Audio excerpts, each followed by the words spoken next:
Good morning, everybody. Today we're going to go over job skill number 2. Before we jump into that, I actually have 3 steps as you can see on the board. There's a 4th step that I'll be holding until the end of the video because I know how you are. I know you're going to just look at the board and you're going to be like, okay, I already know what this guy has to say. There's more that I didn't list. So don't just dive out in the first 30 seconds, okay? I got more stuff to cover with you. And this is stuff that I wish I had known when I was 20. I wish I had known when I was 30. I wish I had known when I was 18. It's stuff that it took me 38 and a half years to learn. And I think you're going to be so much more successful than I am if you learn this stuff and you pass it on. And I would like to pass it on to you. So let's dive in. So I'm John Merwin, owner, CEO, entrepreneur, More Wins LLC. Providing a services company. I have an Amazon company as well that I'm selling products on Amazon. Doing landscaping as well in the local community here. Patented a product this year. Done all kinds of things like that. And all of that is just to say that I'm in the business. I'm in the game. I'm doing it. And I want to document what's going on for my life so that I can pass it along to you and maybe you can get some tips. Let me turn this light down real quick for this ring light, as it looks like, well, we've got a halo on the board there, so I'll correct that later. So step 1, so the job skill that I wish I would have known a long time ago is self-assessment. I can't stress this enough. I just recently did a MyersBriggs assessment. I think MyersBriggs is kind of standard for a lot of kids in high school or in college. I know it's $50 for me to do it. I heard about it through one of the books that I was reading. It was Ray Dalio's Principles. He talked about how he used that and how he made baseball cards for all of his associates and himself based on their strengths and their opportunities. But self-assessment is huge. There's a lot of personality tools out there. There's a lot of job skills identifiers.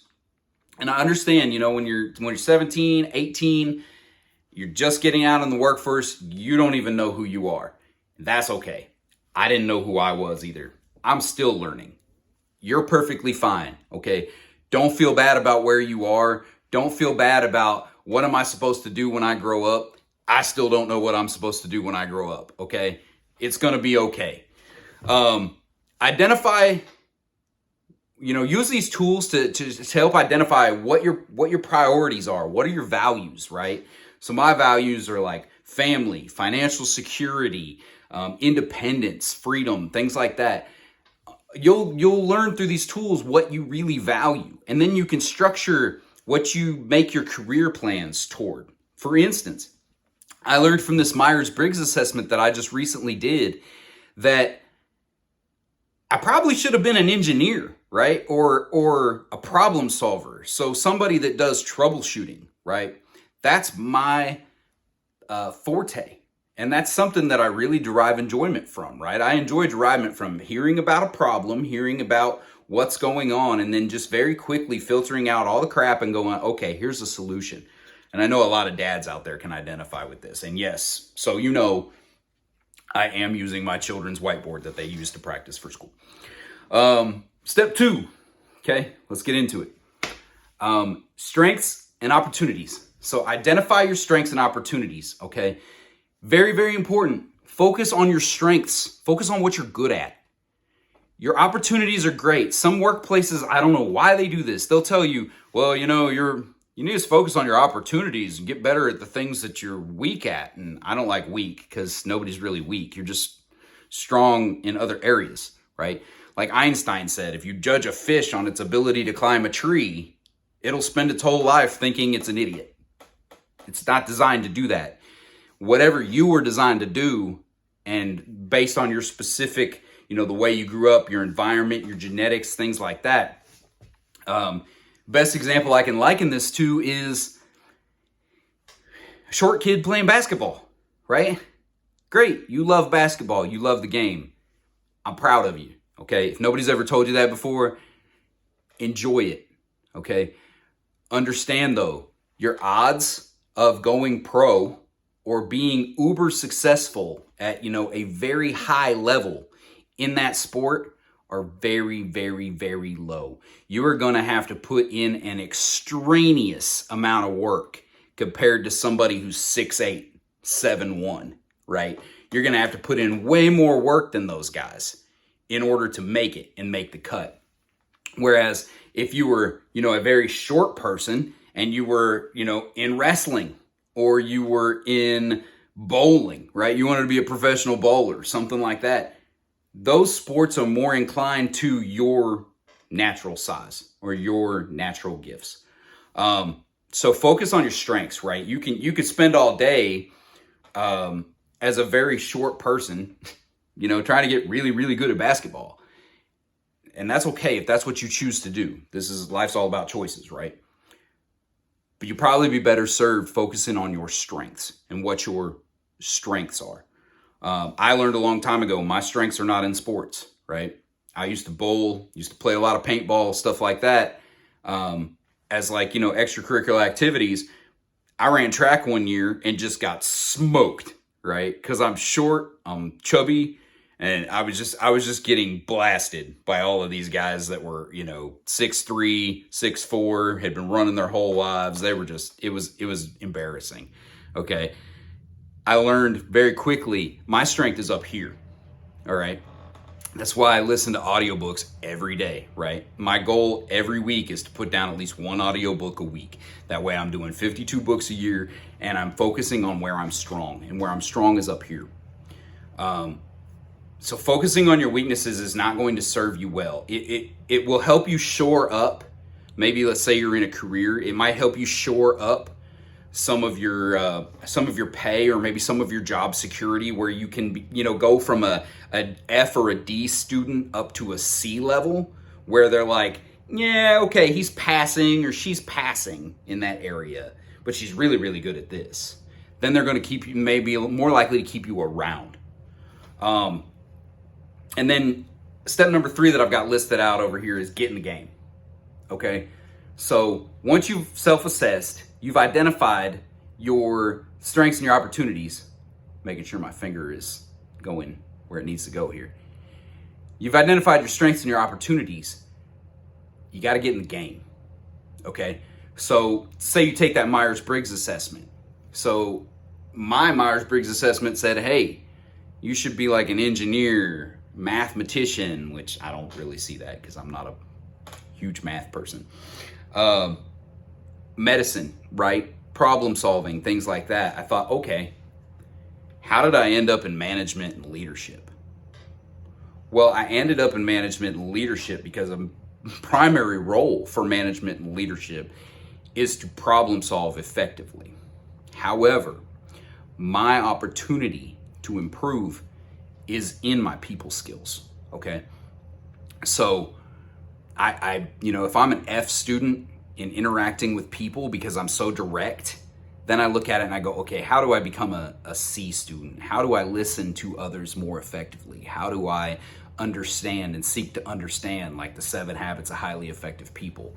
How do I get there in that area so that I shore that up? So as a business owner, what I'm finding incredibly fulfilling in owning my business, right, is there's problems every day. So I'm finding out that this is well fit to what my strengths are. So if you're just entering the workforce, you're in college, you're just coming out of college, you're just getting started, take some of these personality assessments. It's going to serve you really, really well for your future to understand where you're strong and where you can focus and really get enjoyment and value out of your life. And then when you get in the game, okay, so you got to get in the game. Don't be on the sidelines. Everybody on the sidelines likes to criticize. Everybody on the sidelines likes to talk about how you're not doing this or you're not doing that, or you could be doing better or you could be doing that. They're not even in the game. So don't listen, okay? Step 4, what you've been waiting for that I didn't write on here. Grab my marker here.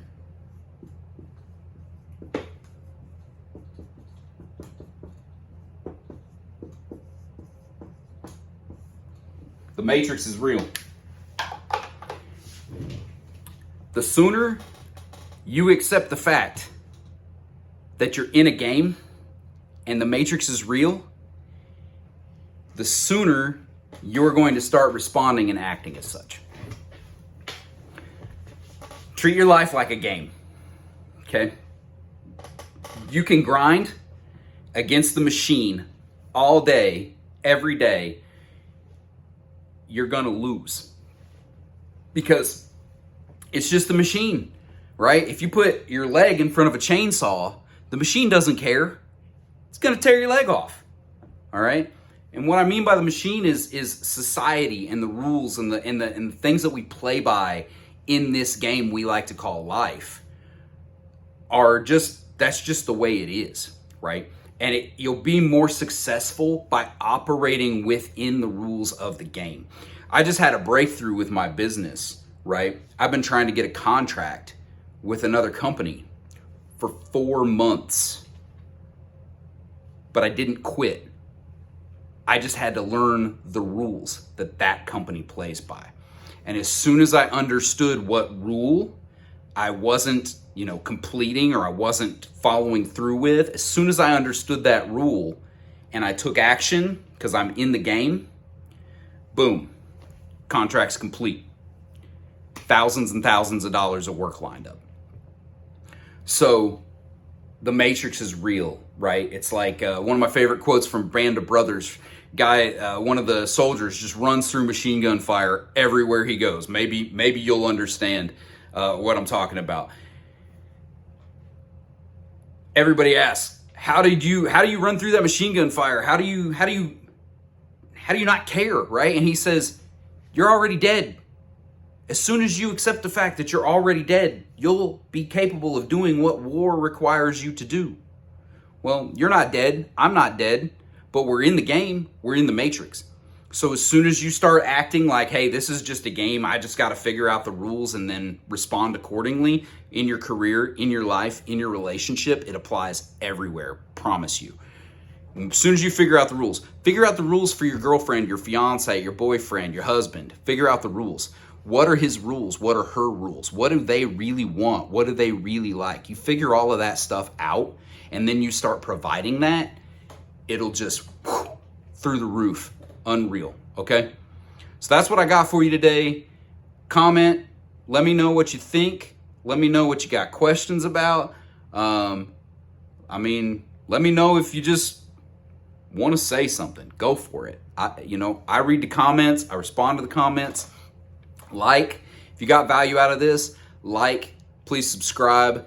And we're going to get into more job skills as the days and the weeks progress, and I'll be posting more coming up. So keep an eye out. Thanks for watching, and I hope you enjoyed this show, and I hope you have a wonderful day and get in the game. Talk to you later.